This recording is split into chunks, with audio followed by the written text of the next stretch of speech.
আসসালামু আলাইকুম রহমতুল্লাহ বরকাতুহ। তো বন্ধুগণ, আশা করি আল্লাহ পাকের অসীম রহমতে সকলেই সহি সালামতে আছেন। তো কবি গাজী আক্কাসাল ইউটিউব চ্যানেল 0171888509 এর পক্ষ থেকে আপনাদের সকলের প্রতি রইল একান্ত আন্তরিক শুভেচ্ছা ও ভালোবাসা। তো বন্ধুগণ, কয়েকদিন আগে রিমাল গেল। রিমাল কি তা তো সবাই বুঝছেনই, সামুদ্রিক একটা মহাদৈত্য। তো যা হোক, গত পরশু দিন সামুদ্রিক মহাদৈত্য রিমাল নামে একটা কবিতা উপস্থাপন করেছিলাম। আজকেও ওই রিমাল নিয়ে আর একটা কবিতা উপস্থাপন করব, সেটা হলো রিমালের ঢেউ। রিমালের ঢেউ যারা দেখেছেন, আজগুবি একটা জিনিস বুঝছেন না, যারা সাগরকূলে থাকেন, যারা উদ্ধারকর্মী ত্রাণকর্মী, তারাও ওখানে ছিলেন, তারা তো স্বচক্ষেই দেখছেন।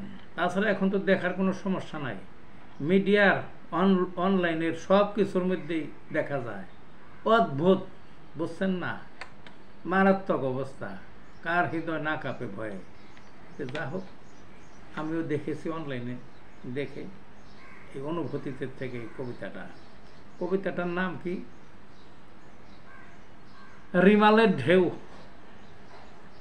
সাগর বুকের মহাদানব রিমাল এলো দেশে, এক পলকে দুর্গ ভেঙে দখল নিল শেষে।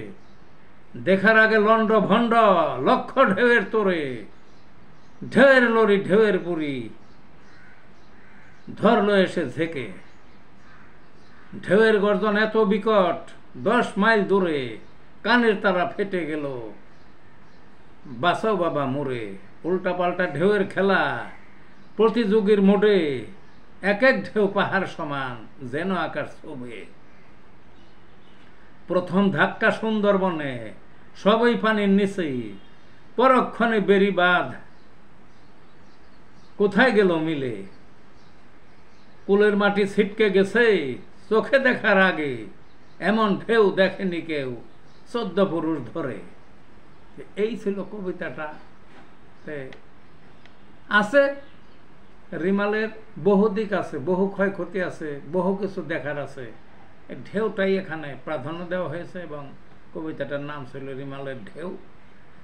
কিছু লোক আছে কোনো খোঁজ খবর রাখে না, তারা ওই স্বচক্ষু দেখে নাই, কোনো মিডিয়াও দেখে নাই এই ঢেউ। তারা অন্তত আমার স্বরচিত এই কবিতাটা যদি একটু শুনে, তাহলে রিমালের ঢেউ সম্বন্ধে পুরাপুরিভাবে অবগত হবে, এই আশা রেখে আজকের মতো বিদায়। ভালো থাকুন।